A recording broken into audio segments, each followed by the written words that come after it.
So, guys, what do y'all want to talk about? What's going on? This is the Highspot podcast. I am Jeff Martin alongside my co-host, the trendsetter, Brian Berga. We are on the Give Us a Shot Network, HSP. Make sure you give us a like and subscribe, as well as hit that notification bell so you don't miss a second of HSP. We're also available on all podcast platforms, so give us a listen if you can't watch us here. And, of course, we are also on all social media platforms. Follow us at High Spot Podcast. We're going to talk about Money in the Bank. We're going to talk about NXT. And if you say his name, he appears. I got the trendsetter with me. What is going on? How are you doing, man? Well, you don't have to say my name for me to appear. I'm here every single time, and I don't have a stupid, goofy smile to go along with. I'm doing great, man. Honestly, around this time, I've mentioned to you before, there always seems to be this lull, this, anticipation. All right, let's wait to the end of the summer for anything big or exciting to happen. Not the case here, man. This has been one of the most energetic, up and down summers that I've ever seen. Not just professionally for you and I, but in terms of the world of going on in professional wrestling. There's so many things going on. You got and TNA wrestlers showing up on W television. You've got the crazy things AEW is doing right now. Just seems like a whirlwind going on, and I couldn't wait to talk about it with you right now. So let's get started, man. We have a lot to cover. Mostly everything on the up, but as we spoke about on IG Live after we did our NXT Heat Wave post-reaction show, we were mentioning one certain superstar and their future because news started breaking out that Stephanie Vaquer was talking to both companies, AEW and WWE. And if you don't know the name, you will. But if you watched Forbidden Door a couple weeks ago, you saw her in that matchup with Mercedes Moné. And obviously, she opened a lot of eyes and definitely opened up the eyes of WWE because everyone thinks, okay, once you get friendly with AEW, once you're there, once you're in that locker room, it's kind of a given that you're going to sign there. And we talked about the chances of her signing with AEW and whether if you were Stephanie, you would sign with WWE. And we gave our opinion, and boy, were we surprised when we found out the news that she had signed with WWE, and it is official. Stephanie Vaquer signing with WWE. She has immediately left CMLL and New Japan, and she will head to the NXT roster, as Shawn Michaels kind of made it official too, welcoming her to Orlando. So this has a ripple effect on a lot of things because let's start out first. Congratulations to Stephanie Vaquer, a big decision. She obviously, like we said, opened up a lot of eyes at Forbidden Door, and if you didn't know the name, you kind of did then. And of course, Mercedes Moné, I think, really set her up for success because that was a really good match. We talked about it too in our Forbidden Door reaction to that.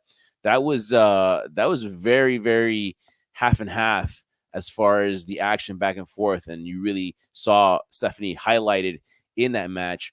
And so the decision came, and the ripple effect is this: is that as Tony Khan, you have her on a big pay-per-view event a few weeks ago, and you open up the eyes to WWE. Let's face it, WWE is hot right now. And for her to make this decision, and we talked about the money, we talked about AEW can probably offer more money and let her go to CMLL and maybe travel, still stay in New Japan, right? But the door to WWE was just too tempting that she took it. Right decision or not, Trendsetter? Well, like I mentioned before last time, the last show we did, I felt it was the right decision. Well, pretend no one saw the post show. Yeah, but ultimately, for me, it's like, yeah, AEW would make more sense, I guess, because of what she did with Mercedes. And again, a great match there, by the way. And ultimately, too, I mean, both did a tremendous job, but they were building up for a possible rematch down the road. You thought that was the direction they're going to go in. At the same time, like I said before, too, maybe money and scheduling might lure her over to AEW because again, it's Tony Khan loves to have these athletes come on their program, and again, it's more understanding in terms of their other commitments. But like I said, WWE is the scenario right now. You said it too. They're hot. It gives you the ability to have more eyes on you. Nothing against AEW. I'm not bashing them whatsoever, but they're 5 years old. They're approaching 6 years down the road. But WWE is basically so globally known and recognized right now. Very few opportunities, and if you're going to have an opportunity off a great match that you had at Forbidden Door and take advantage of it, I think she made the right choice. Not to mention this, that eventually you're going to have Julia on the NXT roster, and that women's roster is going to be absolutely stacked. And you can make a case, if you want to make a case, by the summertime, by the fall, that NXT women's division is probably going to be the best women's division in pro wrestling. So, I mean, you can make that That argument. women's roster and NXT and the main roster, dude. It's Yeah, there's exactly. depth there.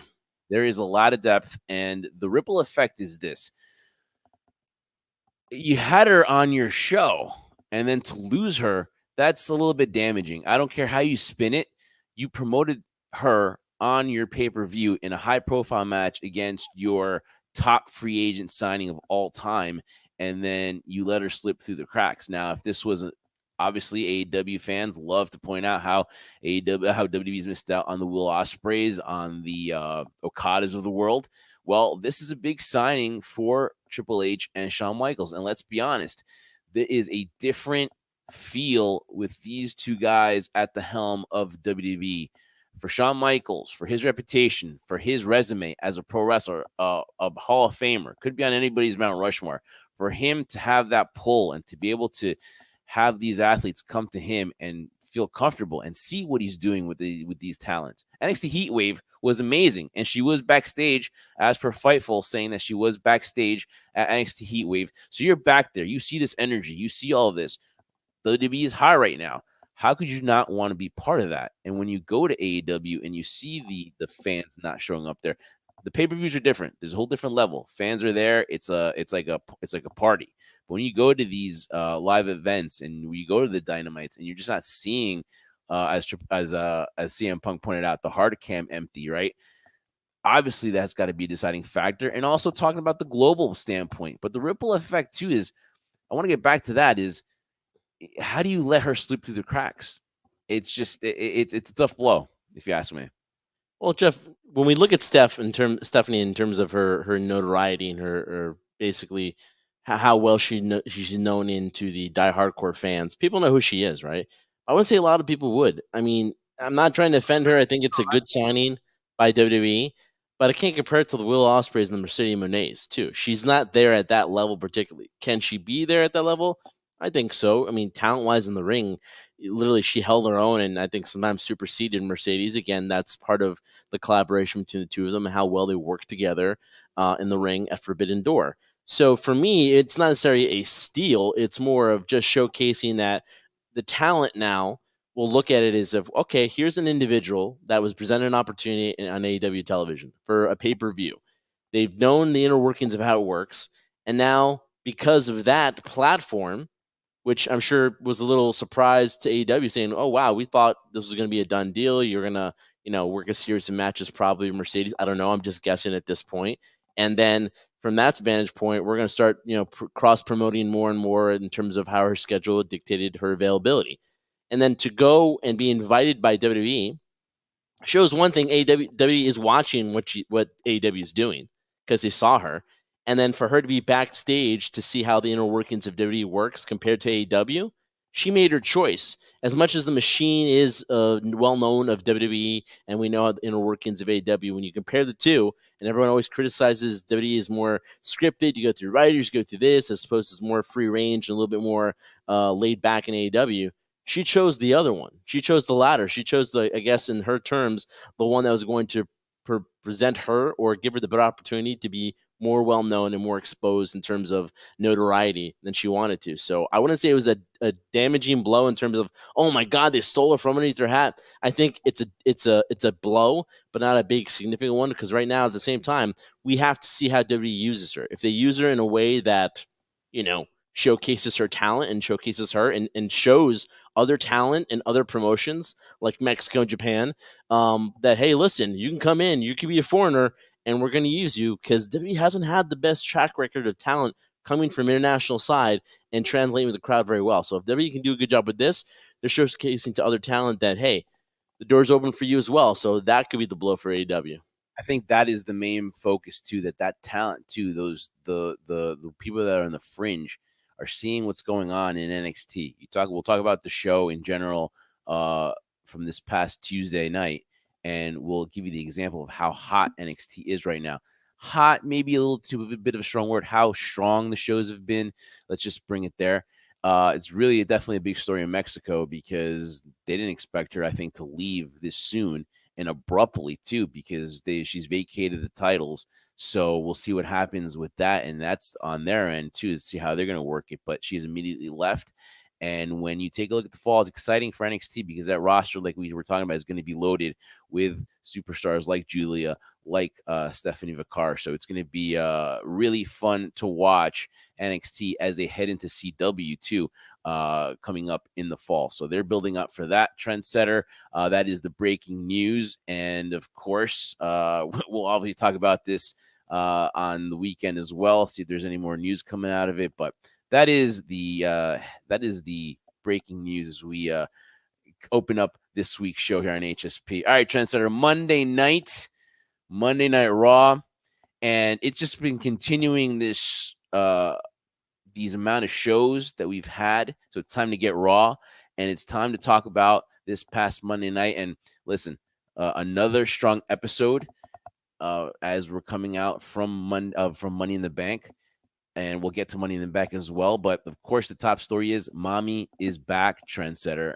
Rhea Ripley returned to Monday night. And what a way to come back to seeing Dominic in a precarious position with Liv Morgan. I've been a huge fan of that storyline. I like they're pushing the envelope, too, with just kind of that Attitude Era stuff.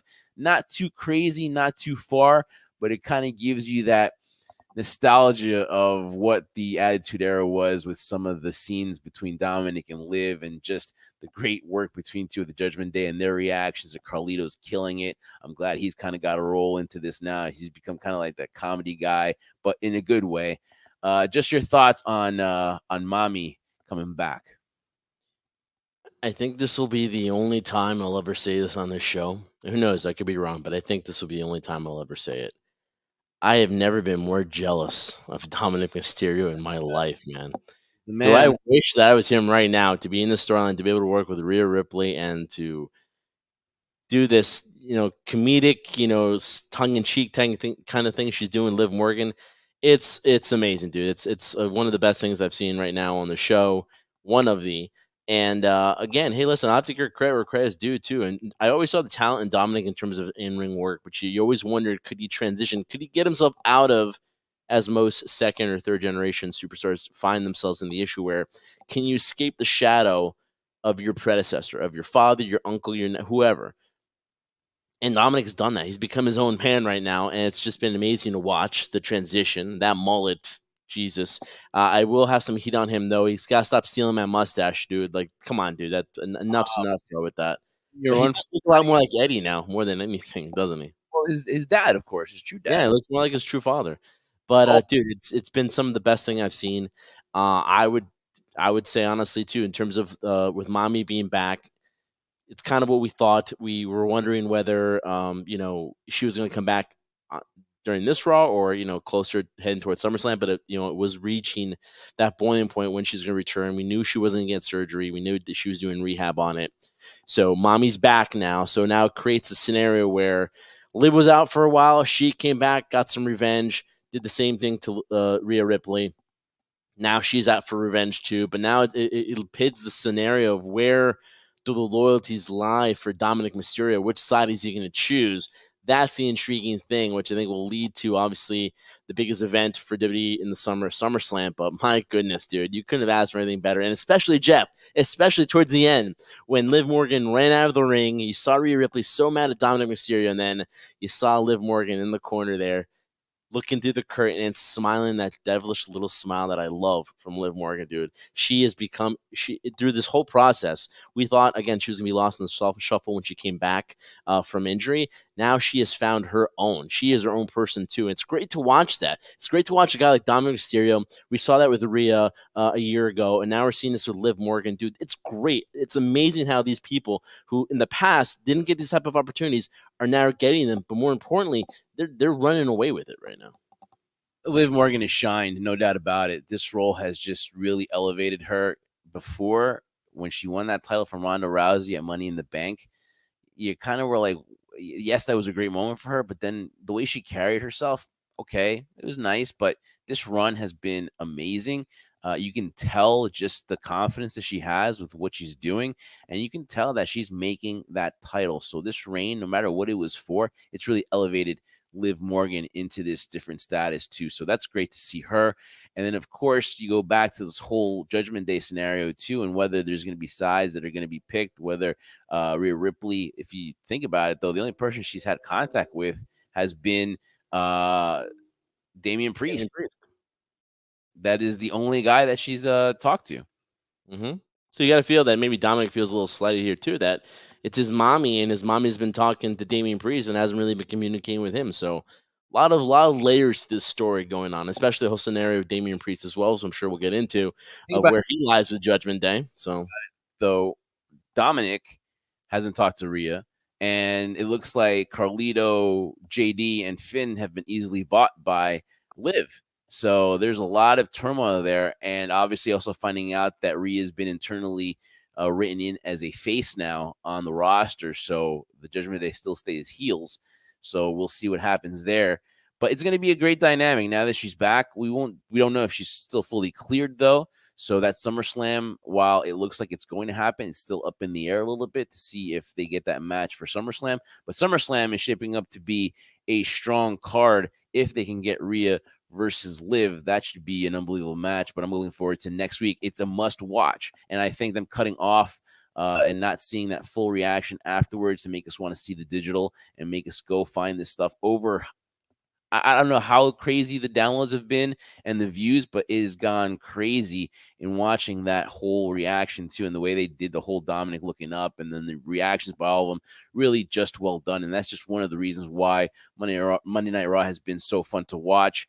Then you've also got, of course, the whole Drew McIntyre, Seth Rollins now being involved and thrust into this, and the whole CM Punk.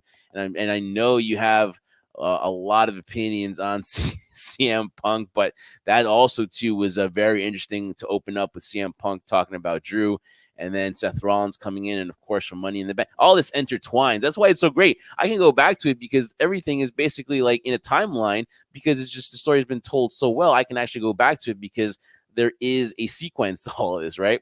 So obviously Seth Rollins is upset because CM Punk cost him the championship, although a lot of people can say that the referee cost Seth Rollins the championship at Money in the Bank. But obviously Seth Rollins has can help the case basically. But yeah, no, I get you. Seth Rollins has a gripe, and CM Punk just can't apologize. He can't find it in his soul to ever apologize, and I think it just ends not doesn't end, it just paints CM Punk as a guy that will never ever admit that he's wrong. So take it from there. Your reaction about the whole Seth Rollins and CM Punk confrontation, because it can go in a lot of ways, but just your take, and then I'll get your feedback off of that, and I'll give you mine. Yeah, I mean, I'll be short. I'm not going to be long-winded on this, too, because we only have a certain amount of time. But all I can say is, man, from the scenario of CM Punk being injured, and I'm sure a lot of people are disappointed in the fact that we didn't get the main event that we wanted, which was Seth Rollins and CM Punk for the world title at WrestleMania 40. CM Punk finally main eventing at WrestleMania. Granted, it wouldn't be Sunday, it would be Saturday.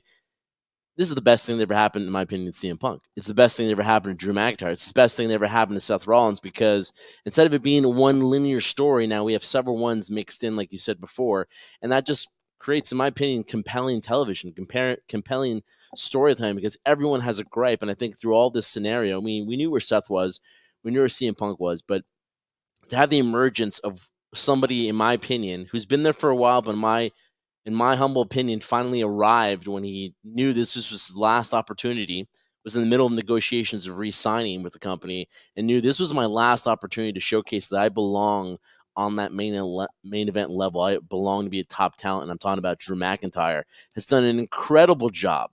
And I think, honestly, again, we talk about regimes, and this is going to be a continuing pattern as we continue on the summer into the fall and the winter. But you see the difference, guys, in terms of how the old regime ran things and what the new one is right now. People are given the opportunity to fail. Granted, you don't want them to fall flat on their face. It does happen occasionally from time to time, but Drew and all these individuals are allowed now to try and showcase their talent and what they have. So when we go to CM Punk in terms of him starting off Monday, I mean, let's be honest, CM Punk, in all honesty, and I've compared this to Bryan Danielson, is a hypocrite. I think Michael Cole's a hypocrite as well, too, because if you really look at this, Jeff, who is the one person that's really obsessed, has this obsession It's not Drew. The only thing Drew ever did was be thankful and thank the Lord above for CM Punk being injured. That's all he ever did. And then moved on with the rest of his life. He wanted to become world champion. He became world champion for 5 minutes and what was it, 36 seconds or something like that. But he became world champion. Had an opportunity in his hometown, another main event that he earned, by the way, because he won a triple threat match to become the number one contender. And then Money in the Bank defeated a huge, more deserving roster out there in terms, not more deserving, but a well-deserved roster out there of guys that could have gotten Money in the Bank, but he got it and called a shot. So for somebody to go all the way to Glasgow and then to follow him around because their main objective in life, let alone they have a wife and a dog to take care of, is to make sure Drew McIntyre never becomes world champion. I don't know. I think the obsession goes on the other foot here. And the perfect thing when Seth Rollins came out, and now we have this intertwined because this is an unfinished story too between Seth and CM Punk. The same thing CM Punk brews is the same thing now he's going to take. Can he actually taste his own medicine? Because, as he said, actions have consequences, Phil. Yes, I'm using his government name. And he's going to now not know what it's like to have the same thing happen to him. So if he wants to showcase misery and life on hell for Drew McIntyre, well, Seth Rollins now has nothing else to do, and he's going to do the exact same thing for CM Punk or Phil Brooks, whatever you want to call him here. So I really like it. I think this is great. It's all building towards CM Punk and Drew McIntyre as we know it, Jeff. But now having Seth involved in this too just creates, again, another dynamic which just makes compelling TV, compelling storytelling, and more importantly, us as fans, we're invested in it too. So the hypocrite CM Punk, say what you want, because at the end of the day, who knows? In 2 weeks, he'll probably be back on the shelf again. So might as well enjoy his run. You're harsh, dude. But how about this? You talk about compelling. Stop me when I'm telling lies, Jeff. Stop me when I'm telling lies. Compelling to you if you saw this as a triple threat because you wanted to see Drew and CM Punk for so long, but now Seth has really nothing to do. Now, Damian Priest kind of basically said that, hey, that whole gentleman's agreement where you don't have to vie for that championship, that's thrown out the window. After the Gunther, I'll go after you. But Seth really has nothing to do at SummerSlam. Do you think they're pushing for a triple threat between CM Punk, Drew McIntyre, and Punk, Rollins, and McIntyre, and maybe we get that matchup later? For me, honestly, I wouldn't want to see that. And I'll tell you why, though. I think just the whole CM Punk Drew has been built up so much that you want to see at least somewhat of a conclusion on that, too. Having Seth involved is not bad, but I don't think it would take away a little bit, in my opinion, from the dynamic of what we're having in the personal animosity that's going on between Drew and CM Punk. So as much as Seth would be in there, sometimes having triple threat matches do make sense, but in my opinion, it doesn't make it. I mean, wouldn't you want to see Drew and CM Punk first, or would the triple threat match suit you as a fan, Jeff? I would love to see Drew and CM Punk first, but the way this is leaning towards, and again, Seth Rollins he's got a legit reason to be thrust into this, and these are the two guys that kind of griped the most when CM Punk returned in November. So it's to get Seth Rollins reinserted into this storyline.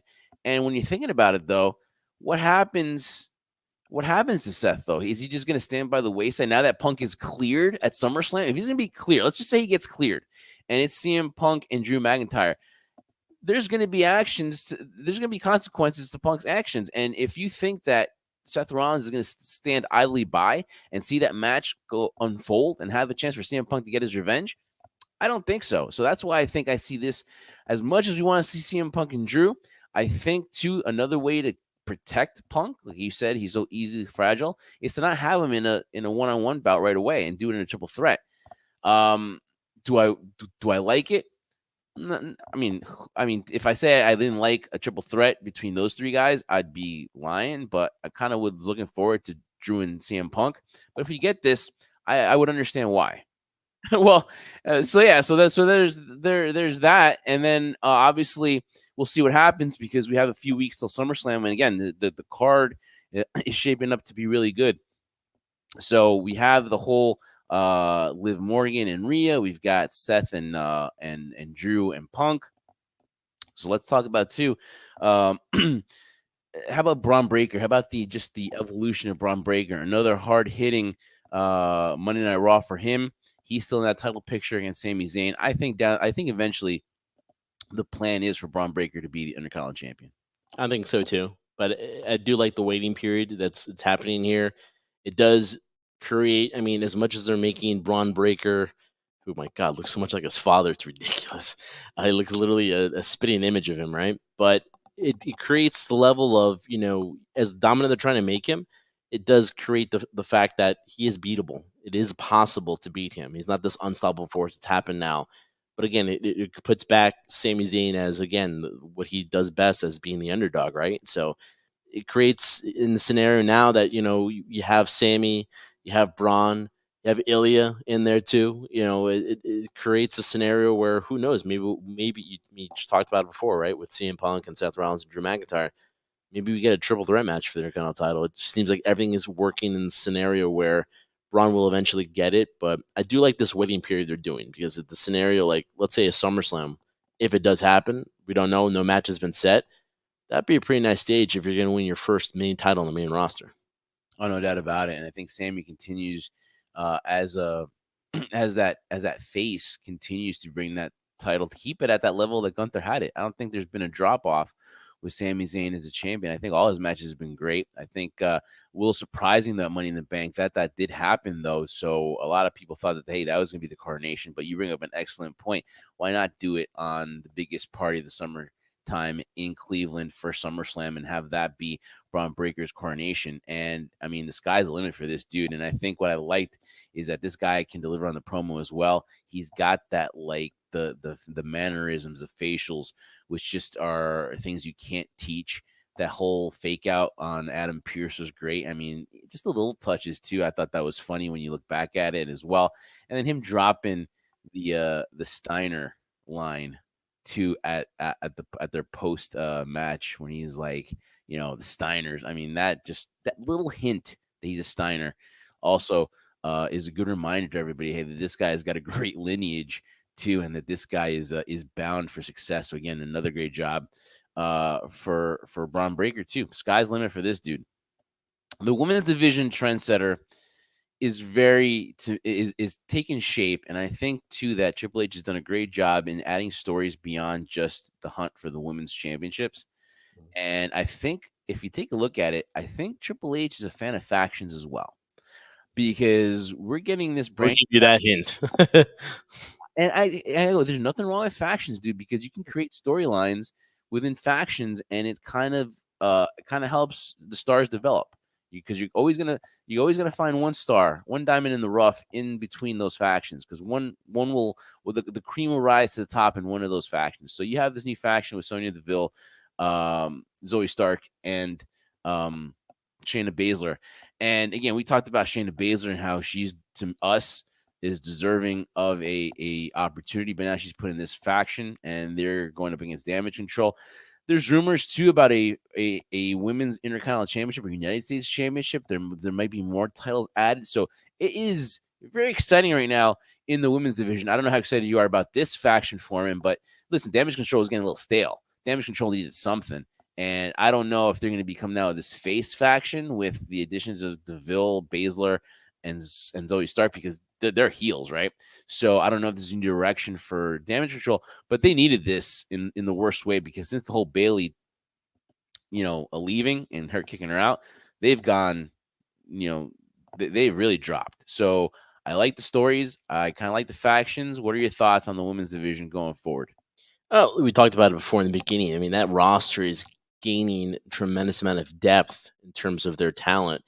Now, one of the benefits in terms of the factions, like you said, Triple H seems to be a fan of it, right? What it does, in my opinion, at least, I wouldn't say protects, but it allows you to have the same amount of people have the same amount of TV time, because they all individually can't get it. There's only so much time for everyone else. So in the scenario for Shayna Baszler, who, listen, despite what you want to think about Shayna Baszler, and to me, there are certain things that don't appeal me about her too, but she's earned her stripes. She's in my opinion, done things the right way, because she's done a great job in the indie scene and worked her way up from NXT all the way to the main roster. So she deserves to be where she wants to. She deserves to be where she is, in terms of getting more opportunities. Individually, could that happen for her? I don't think so. We kind of talked about in previous shows before where the difficulty lies in that. So stable works, and now we're bringing back Sonya Deville. Sonya Deville has had her momentum come back, and then injury, pushed that side. Zoe has run a little bit stale. So in a way, that's an ability to have everyone kind of work together to get themselves, I feel, over all of them, all three of them together. And you talked about titles right now too, in terms of, when you look at the women's division, you really only have the WWE Championship and the Women's World Championship.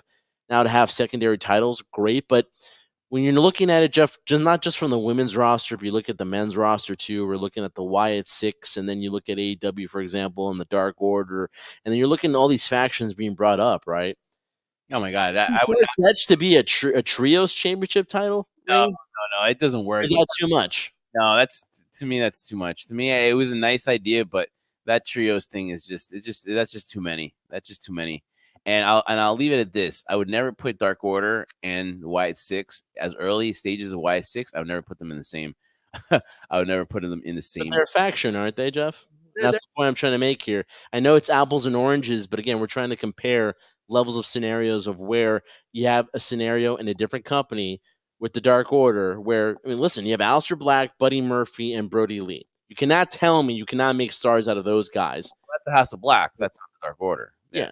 Sorry, the Dark Order, the House of Black. My mistake. I stand corrected there. But point being made, you're seeing them trying to make stars, and you're seeing what they're doing now in WTV. So as much as you're against it, I'm sure people here be like, trio, too many titles. Before there weren't enough spots for people. Now you're creating more opportunities. I mean, for heaven's sakes, we have a speed title going out there held by Andrade. So you can't tell me it'd be too far-fetched to believe that. But I feel right now, under these new circumstances, it could work. It could possibly work because in the scenario, you would have stories that made sense that it would be happening. It wouldn't just be this team versus this team, and there's no reason why they're facing each other. So I would be a proponent to it, but hey, never say never, right? Because you never know. This is a new regime. It's worth to talk about, at least to think, maybe.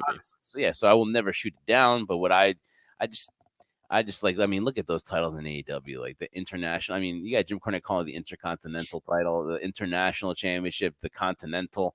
That's just to me like unnecessary championships, and you're putting it on.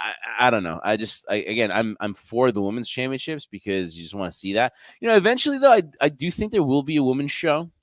I will think so because you just have a lot. You have a lot of people on this roster, and they're building this thing up. And I could see one day that there's going to be a women's show. It would just be another way, another direction for WWE to do this. I mean, they'll still be on Raw and SmackDown, but eventually I think there will be a women's show on WWE. Maybe Peacock on Netflix might have that women's show. You never know. 2025 is going to be a huge year for WWE. We'll talk about that as well. Oh my God, there's so much to talk to, Trendsetter. It's ridiculous. Yeah, let's go. Ridiculous. All right. And one more thing, too. Kudos to Shayna Baszler because she's going to be at Bloodsport in July. She's going to take on Mitu Yamashita, too. So that's going to be another. See, things we wouldn't see. AJ Styles in a different promotion. Shayna Baszler going to a different promotion wrestle. AJ Styles this weekend. Yeah. Crossing Noah. How crazy is that? That is. How we'd see that. That is crazy. And so we'll do that. And we'll just look forward to a lot of wrestling too coming up. Just this whole summer is going to be tremendous. So Money in the Bank, we'll touch on that a little bit too because there is a fallout out of it, and the ladder matches were insane. If you saw the IG Live, we did a whole post reaction to it. So just want to go back to that and just our 2 cents on just the synopsis of that event. And again, it was another home run. I think that it was an entertaining show. I think 5 matches is really a good way to go. 5 or 6, depending on it. You want to do a kickoff, that's cool. But the matches had time. I think the really big, take out of it too was that championship matchup between Seth and Damian, where just that whole non-kick out was kind of the story of Damian Priest not kicking out, had the stinger and the miscommunication. And I don't know, Trendsetter. Here's the thing. I got to ask you. I know that Jonathan Coachman said that he learned from the beginning that you count to 3. You do that count. But it would have messed up a lot of stuff because Drew wouldn't be able to. I mean, maybe Drew could have cashed in. Maybe Seth wins. Drew cashes it on Seth and still beats him, right? And then he can still be some way that in this case loses still, I don't know how. Yeah, I don't know how they would communicate that to the guys because I'm sure Punk is already somewhere else. He's probably being, I don't know how they would communicate that, relay that to that. But was the referee right not to count to 3? Listen, you know I've talked about this, and I'll say this here on the show too because I feel it deserves worth mentioning, right? And people might disagree with me, and I encourage that too. I think what the ref did was wrong. I think if it's your job to count and it's the responsibility of the performer to kick out, now whether the referee has to signal to the performer, kick out on this one, whatever, when you count down and the person doesn't do it, to hold it back and to kind of mask it makes it look even worse. I could forgive a mistake like that where like, oh my God, the title just changed hands. Now, Damian Priest is out of the Judgment Day and it creates all this chaos. I'd rather deal with that chaos than the fact that it just looked terrible. It was a bad presentation. And Triple H even said in the post press conference after Money in the Bank too, it's like everyone likes to nitpick on the negative, right? Can't help us, can't blame us. That's what a lot of people do, right? Or like to point it out. And in terms of a match, like that's all they're going to think about. Wouldn't it be great if they thought, oh my God, I never expected Seth to win, even if it was a mistake, and then kind of go with the seat of your pants and be like, you know what, let's do this on the fly. Because sometimes that's as much as that mistake would be chaotic in the sense in terms of where they were going storyline wise.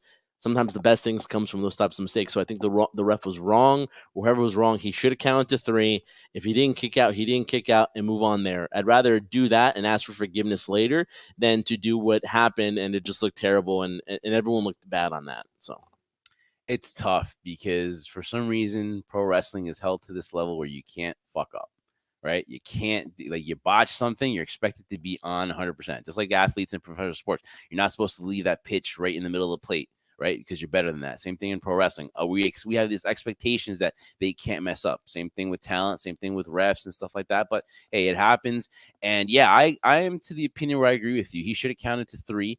But I think part of me was thinking, wow, I was thinking of the consequences as if there was a 3, because how do you do that finish now? How do you get in touch with these wrestlers and tell them, hey, we're changing this way on the fly? And how do you take Damian Priest's Judgment Day situation? How do you fix that? So obviously, I totally looking back on it, I do believe though that the referee should have definitely counted to 3. The women's Money in the Bank matches it was insane. It was crazy what they did, and I'm glad they're okay. But it was probably one of the most memorable women's Money in the Bank, and congratulations to Tiffany Stratton. The men's Money in the Bank, obviously Drew McIntyre wins it, but it's also very entertaining. Hey, guys, don't bitch about storylines and the briefcase because Cody's not losing it anytime soon, and who's ever winning that title, either Damian Priest keeps it or Gunther keeps it or wins it, that's going to be a long title reign too. So how are they going to cash it in? How are they going to cash it in? It'd be pointless to do so. So I think Drew, to propel the storyline, it was a good job. Sami Zayn retains, and obviously, we get Solo Sikoa beating Cody Rhodes, and we'll talk about SmackDown on the weekend show. But are you happy with Solo getting the victory over Cody and that being the match most likely at SummerSlam? no, I don't think Cody Rhodes should ever lose a match. No, I'm joking. Let's be honest, guys. We're talking about like Drew and CM Punk. We're talking about the women's division. We're talking about what's going on with Liv Morgan and Rhea Ripley. We're talking about these trios and these factions that are happening. It's all a story that continually goes in different directions. And like again, even the bots that happen, right, where that could have led to something. In this scenario here, it's like it had to happen because there has to be credibility. I think somebody put it on social media, Jeff, right? Like Solo was 56 on these 34, events right now. 34, something like that. I saw Yeah, that. 134. Yeah. So it's like, of course, I was embellishing though, but there has to be some legitimacy here because it's such an important part right now in terms of Solo really kind of discovering who he is as a character. You have to establish this bloodline in terms of the same way you gave the importance to the original bloodline, which was Roman and the Usos, right? You have to have some type of threat. If Cody wins this or the bloodline loses, it looks terrible. So if we had the ability of, we had the scenario where Solo is going to go after Cody, am I really that concerned? Do I really take it in terms of seriousness? But now him pinning him in the middle of the ring, 1, 2, 3, beating the champion. Now, as we move on towards SummerSlam, you're like, wow, like he's beating him now. So there is so it has to be in terms of pro wrestling, it has to be some type of believability that the bad guy, the villain heel, can beat the good guy, in this case Cody. So I'm all for it. I thought they made the right decision here. I think in the end, it doesn't hurt Cody. It just helps elevate Solo Sikoa in terms of this new tribal chief that he's portraying and he's embracing, and this new bloodline, which, as they said before, I think they did a great job also in Money in the Bank too, where the original bloodline had certain rules, certain lines they wouldn't cross. This one doesn't have any lines. There is no line, and there's no sand, no line drawn in the sand. There is no line, and again, it creates a different dynamic, a different type of scenario where the crowd now can be like, "Wow, we thought one chapter was done," as Roman said. Another chapter begins here with this new version of it, and probably more dangerous than they've ever been. So I was all for it. I mean, what do you think? Was there any other way they could have done it and have him not pin Cody Rhodes? No, he had to. He had to be. He's got to be legitimate. They made the group legitimate last week when they power bombed Paul Heyman, right? But now he had to get that victory. He had to get that win. So obviously that was the way to go. And it's a tag match, not a singles matchup. And you have to plant that seed that Solo is able to beat Cody Rhodes.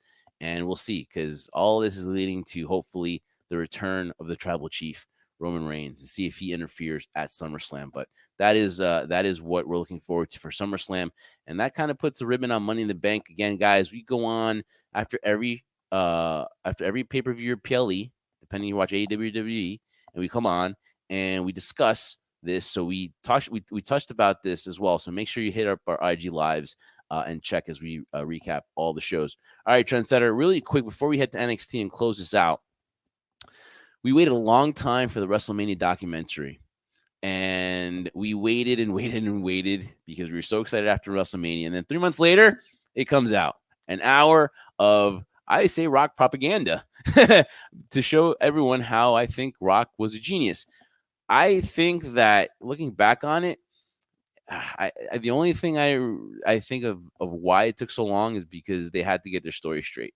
And I think at the end of the day, I heard the documentary because we just want real. And then this looked like just, everybody was on the same page. I think The Rock had no problems putting Cody to the side. And this just, to me, was just damage control, no pun intended, on The Rock pushing the narrative that, hey, the small Cody crybabies wanted this, so we're going to give it to you, and we'll do The Rock and Roman Reigns at a later date. Yeah, I think you might have said it better in the nicest way possible in terms of how I wanted to say it, but I'll hold that in terms of my true feelings. But I will say this though, overhyped really in terms of what you're looking forward to, because you're hoping to see what we all kind of thought, which you just mentioned before, Rock coming in, wanting to promote the best WrestleMania. In a way, from what you heard, rumors were that was fearful that because of all the injuries that had occurred, maybe the event wouldn't be as popular. So, hey, he wanted to throw himself in and be a good company guy, right? But in the same scenario, you're hurting a story that's already been established. Listen, the biggest thing, like you said before, a lot of great editing, because I'm pretty sure none of those conversations were nice and polite and very Cordial. cordial and professional. Think about Cody, man. Like, We all have egos, right? To a certain extent. I can't imagine all those egos all agreeing at the same thing at the same time. and I think too that I don't know if there was their intention, but it makes it makes The Rock have to be the final boss, because this, I don't know, the intention was to make him look even more of a flown blown heel, but this gives him no alternative but to come back as the final boss. And I think, listen, maybe they're working us. Maybe this was the intent, to just make that final boss character even more heelish, right? Maybe that was the intent. But they made us wait 3 months just to make it a work, then, screw them all.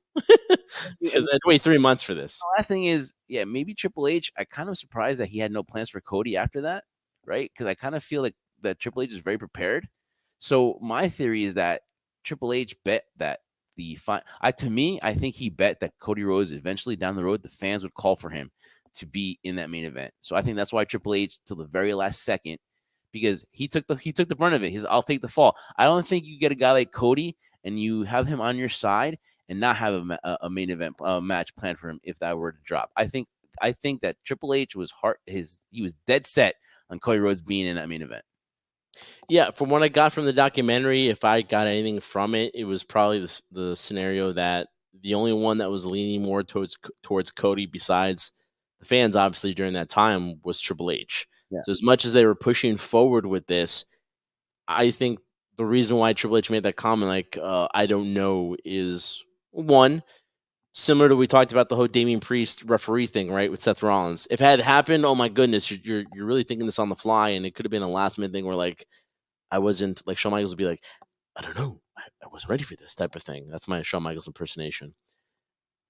I think in the same scenario here, but I think it was all with the belief, at least Triple H thought that this would go back to what the original set was, which what ended up happening. So I think he was set on that, and I totally believe that was the reason. All I right, believe Nick Khan, Roman, Rock wanted this storyline with Roman and Rock. I think Triple H wanted Cody. That's what we got. At the end of the day, it freaking worked. It worked out, right? It ended up working out. It was probably the greatest WrestleMania main event of all time. All right, so let's just quickly hit on NXT here, because the main things I got out of this is it continues to be a strong show. The ratings were up over the weekend from July 4th, so the ratings were up this week. Obviously, you're seeing a lot of development. You're seeing that partnership with TNA. You saw the Rascals reunite, which was very emotional. Good to see Wesley and everyone get back together. Trey Miguel and Zach Wentz, they all got back together. It was nice to see. I honestly think there's a conspiracy theory there too, because I think this partnership was well before, because I think WWE was like, hey, TNA, sign Zach Wentz, because we really stand by him, but we had to release him for what happened and stuff. So I think that was also part of it too. I think that went way back, and I think eventually we'll see him back. But that was nice to see the Rascals come back, and it was also great to see when you say his name and he appears. I believe in Joe freaking Henry, man. That was great to see too.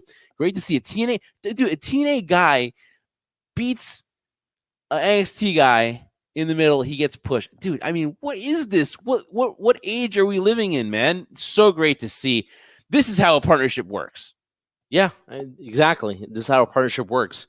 In terms of what we're seeing how it should be done in a way, because for that happening, to see a TNA guy beat an NXT guy under a WWE umbrella, right? You would never think it.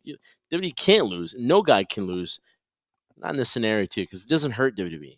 And in this scenario, it just helps TNA, and it helps the partnership, too, because if you bury TNA, what good is it? Because then nobody cares. But if you give the scenario where you put TNA in a position where they become well known, WWE being a more global brand, even NXT to this degree, people are going to see Joe Hendry. I like him. He's a TNA guy, huh? What is TNA wrestling? And they're going to tune into that. So it helps everyone out. So you don't need to bury Joe. You don't need to have every single person that, who knows, might come over and cross over to an NXT or a Raw or a SmackDown. Who knows? And it builds the anticipation. And wow, maybe not just NXT. Maybe it could happen on SmackDown. Maybe it could happen on Raw. You never know, right? Creates anticipation. It's a slow moving process. You're not having like this type of invasion thing or like everyone rushing in. We're getting everything at once. It's a slow process. It leaves you wanting more. And for TNA and WWE, I think this partnership is working great. I think they're all on the same page theoretically from what we're watching, because you had Jordan Grace lose to Roxanne Perez. Ooh, here we go. And now you have Joe Hendrick beat a WWE guy. How cool is that, right? Yeah, no, yeah. Joe Hendry, obviously, like you said before. Sounds like Joe Hendrick when it sings the song, okay? So What? right, I'm just going by what it sounds like to me, all right, dude? No, but I'm just saying Joe Henry. Mm-hmm. I think you. Why does it sound like Hendrick when they sing it, when they do the clap? It sounds like Hendrick. No, because no, but it's Henry. I think that what you said before was like, hey, where's this guy wrestle? Where else can I see him at? I just saw him in NXT, but where else can I go see? And it's gonna help TNA. It's not one sided like AEW was, and you can't tell me different, because that was a one sided, one-sided partnership. And I think that when you look at the end of the day, I think those partnerships are a lot one-sided, because you are kind of given into one person.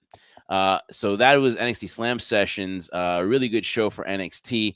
Again, looking forward to next week, because you have the Rascals in action. They're going to get together, and it's going to be great. It's going to be great to see them in the ring on NXT. So again, looking forward to that as well. Trendsetter.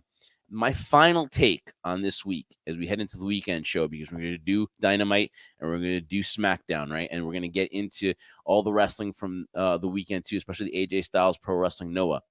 We'll preview that. I'll say this about the Stephanie Vaquer thing, and this is going to be my hot take. I know Mercedes Moné is obviously, she believes her hype, but I think this. I think that after Forbidden Door, I think that once it opened up WWE's eyes, I think she still has a good vibe with Triple H. And I believe that she hit up Triple H and was like, "This girl, I'm giving you the green light, sign her." Don't ask me how, but I get the feeling that to me is something that I think that Mercedes' heart is WWE, but I think her body is in AEW. So I honestly totally believe that she gave the green light, and I do believe that this is just a gut feeling. I think that she's collecting paychecks from AEW, but I think her heart still bleeds WWE. So I mean, that's just my take. But I think that obviously I believe that you don't get into that scenario with Mercedes Moné, and she sees that and she's like, "This girl's ready. She doesn't need to be toiling here. She should be on the big stage." And I think she gave that green light. I don't know where I'm getting this from, but I just believe that's definitely what I see. Yeah, well, what I see is that Mercedes Moné's heart is with Mercedes Moné. So, I like that. So, but man, awesome to come back here and redo this show.